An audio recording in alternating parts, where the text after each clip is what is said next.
We're going to have a special appearance today of this young woman who is going to enlighten us on her reading of Einstein. Yes, indeed. Recently we launched a new page on our LaRouche Pack website featuring Einstein, my research recently on Einstein. And it's interesting when I tell people what I do for my work in a political action committee. I say I'm a researcher on the history of science for the most part. And they're perplexed. What does science, or even the history of it, have to do with a political action committee? Why would a political group be interested in somebody like Albert Einstein? And what I tell them is, one thing, politics is a science, but another thing, if you don't understand the nature of the human mind, how do you expect to make policy that benefits the human population? So what we've done is selected a particular individual, very well-known individual. Albert Einstein is one of the most famous scientists in history, and have brought out aspects that were essential to his genius that people were not even aware of. For example, most people know that he was the father of E = mc squared, the world's most famous equation. But what they don't know is that Albert Einstein attributes his scientific ability to his connection to music. And this is something that's very surprising to the majority of our population, that science would have anything to do with art. For the most part, people see that as two entirely separate realms. But if you look at Einstein and you hear it from his own mouth that he attributes his ability to make scientific breakthroughs to his musical perception, then that's pretty good proof that there's definitely an intimate connection between these two realms.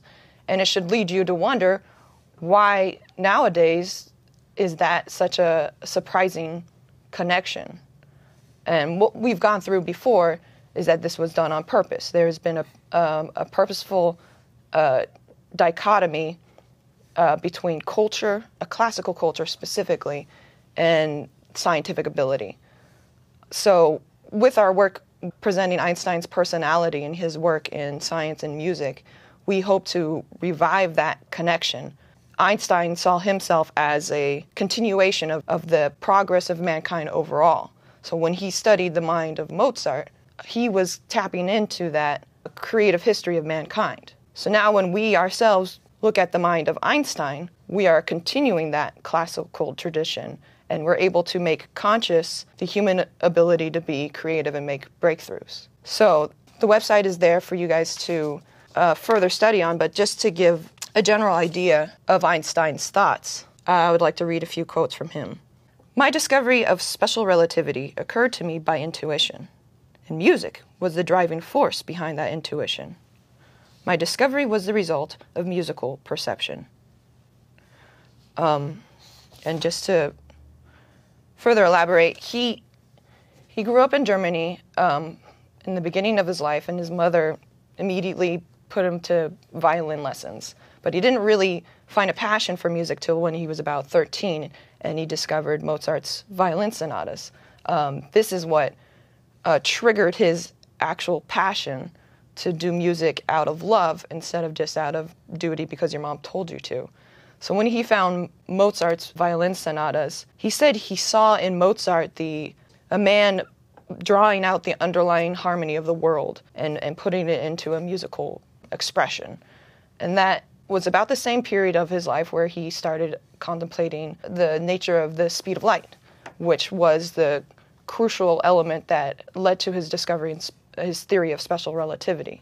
So it's no coincidence that his discovery in love and passion for Mozart and this a sense of being able to perceive the underlying beauty and harmony of the world occurs at the same time where he's able to question the nature of light and the nature of time and space, things that aren't able to be tested experimentally in a lab, but things that were, for him, able to be perceived through his thoughts, what were called his Gedanken experiments, his thought experiments.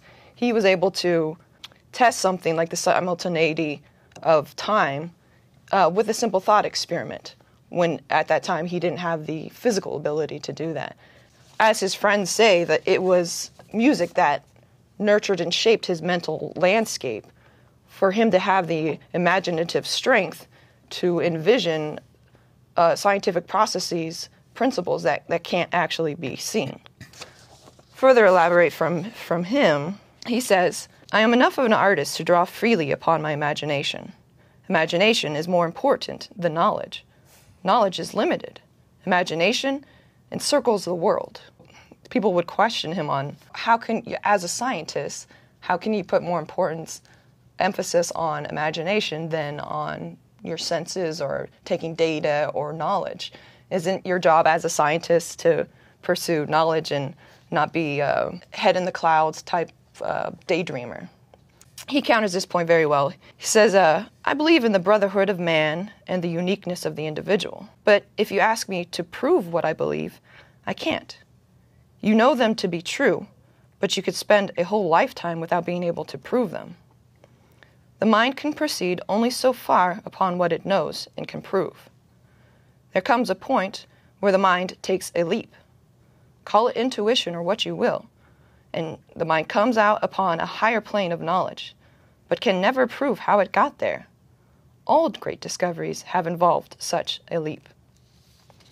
One other aspect of Einstein's life that a lot of people don't know about is his political beliefs. And this really struck me. I read a book recently about how Hoover heavily attacked Einstein, was tapping his phones, reading his mail, accusing him of being a spy for the Russians. What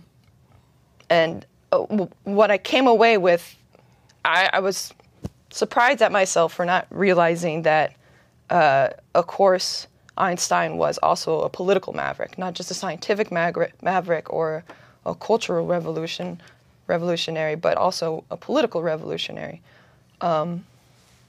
Because when we see what we've talked about before, his philosophical fight against the quantum mechanics, against the philosophical fight for the interpretation of what the quantum phenomenon was, where one side was saying that what the quantum phenomenon indicates is that man can't know the world, where on the other side, Einstein fought for the whole purpose of a scientist's job is to come to know the world.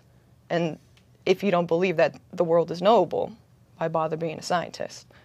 So that same principled fight that he stands up on principle of truth, he had in the realm of politics. And it's very enlightening to see how much he campaigned for causes that weren't as popular at that time, but later turned into something like the civil rights movement, how he raised funds, wrote letters to the president, lobbied the White House, lobbied the Congress. He was, even in his dying years, a very active political figure. I've got a bit about on the music front, from Einstein and from his very good friend Max Planck. Yes. From his, let me just read one of these quotes I had read last time about how causality works. Because as you discussed at the end of his life, Einstein was not giving in on the quantum fight. That he was called an old fuddy-duddy, that, he was just getting too attached to his old thoughts, and he couldn't get with the great new ideas of the future, despite the obviously forward-thinking things that you just discussed his views. Let me just read a couple of these. This is from read this last week as well. This is Einstein about causality. And this was a fight because the quantum mechanists said that causality was a thing of the past. That at its heart, fundamentally down in the small, the universe didn't obey causal laws in individual events. So Einstein had said that, he said, "I believe that events in nature are controlled by a much stricter and more closely binding law than we suspect today, when we speak of one event being the cause of another. Our concept here is confined to one happening within one time section. It is dissected from the whole process. Our present rough way of applying the causal principle is quite superficial. We are like a child who judges a poem by its rhyme, but not by its rhythm. Or we are like a juvenile learner at the piano, just relating one note to that which immediately precedes or follows. To an extent, this may be very well when one is dealing with simple compositions, but it will not do for the interpretation of a Bach fugue. Quantum physics has presented us with very complex processes, and to meet them, we must further enlarge and refine our concept of causality. On a similar vein, this is from Planck. He says, let me see where to start. Okay, we could see I'll start right here. Where the discrepancy comes in today is not between nature and the principle of causality, but rather between the picture which we have made of nature and the realities in nature itself. Our picture is not in perfect accord with the with the observational results, and, as I have pointed out over and over again, it is the advancing business of science to bring about a finer accord here. I am convinced that the bringing about of that accord must take place not in the rejection of causality, but in a greater enlargement of the formula and a refinement of it, so as to meet modern discoveries. So, they're calling for a better conception of causality. Well, the problem lies in the linearization of the idea of reality.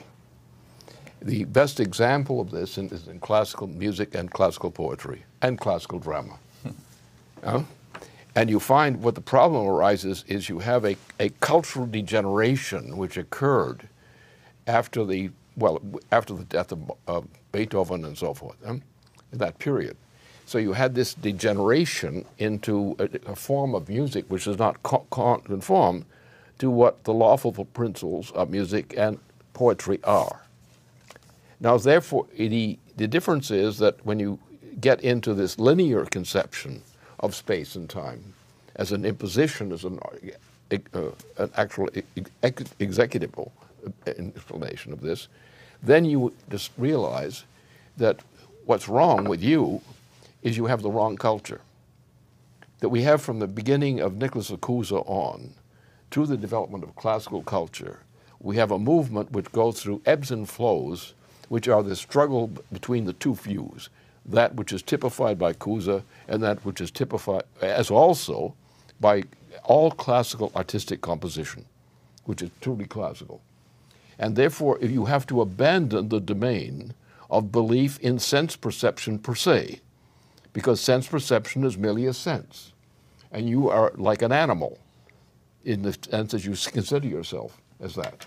It's only when you see yourself as dealing with what's called in a higher sense the harmony of life, the harmony of the universe, existence. And we find those principles are demonstrated increasingly with increasing precision as we progress. What we find, on the other hand, is we have the romantic, the degenerate, the literally degenerate, which dominate culture today. And so these fellows, who are really the fascists of the universe, come along and say, these are the rules to which you will submit. And since you have to submit to them, since the authorities demand that you submit to them, you are like a poor fool in the Roman Empire being put in the arena by the Caesars. So you accept the Caesar and you obviate the truth. And that's the problem. The problem is that when we get into the language of classical culture, this is classical music, which is a highly developed process, classical poetry, which is the characteristic of all literate languages and all decent cultures. So that the use of mathematics as a basis is what the error is. And it goes with the relative degeneracy. And this is demonstrated by the case of music very well. You have the development from Bach, which was a very precise kind of revolution, but it was not the original discovery of music. The idea of harmony and so forth, as in musical harmony, it was much older. But what has happened with Bach, for example, is you have a great precision of defining what this notion of harmonics are. And that's the difference. So if you look at the culture of man, you look at poetry, you look at classical drama. For example, drama today on the stage of the United States and Europe is degenerate. The people who do it are forced to perform on like baboons or monkeys in order to conform to what is considered the principles of art. You look at the painting, the principle of painting is disgusting. There is no harmonics. And therefore you say we have the freedom to, defecate and rub our fingers in it. And that's considered, we may call that art, if you choose, don't you? Huh? And that's what we are. So what we're in is a culture which is intrinsically, systemically degenerate. And this is, you take the difference, for example, between the classical musical composition and the romantic. The difference between what was done, for example, by Beethoven, as opposed to the guy he warned against, Liszt. And that difference. So therefore, the point is that the true expression of principles of science are actually those of classical artistic composition. And it's when you look at the world, your experience of it, through the ideas of classical tradition, and you see the progress in what is called classical tradition, which goes to the functions of the mind themselves. It's the mind itself that is the subject. And it's the ability of, through the development of the mind, that mankind is able to acquire higher orders of language, higher orders of physical science. Without classical art, that could never have existed. Take the history of science, physical science, and the history of science reflects exactly that. So which is the preferred means by which you lay the foundations of science? The one that works the best for mankind, which brings man more closely to his true identity, as the process which is not ended. We have not completed this process. The process is ongoing. And you'll find, like the case like Planck and Einstein, for example, who are very closely related, different personalities, but very closely related on all the fundamental issues. And all the greatest work is from Riemann, for particular, who's really an antecedent for both Planck and Einstein. And both are musicians. They're accomplished musicians. Maybe not the great professional expose, but Planck was a very effective musician. Is a dominant figure in the musical culture. So you find this characteristic. So therefore the problem here is where do you lay the foundations of belief? Do you do it by this literal babbling back and forth, by playing with mud pies? Or do you find out there's a principle of harmony, which is the principle of organization in the universe, which we do not know perfectly. But if we look at the history of mankind, classical poetry, music in particular, you get a sense that there is an order which is not written in terms of arithmetic terms. The arithmetic idea has always been the lowest level of the approximation of science. The truest level approaches higher when you leave the department of sense perception as such, as an authority, and realize it merely as a shadow cast by what is true. Then you understand true science, and you begin to understand the true nature of mankind. And it shouldn't be an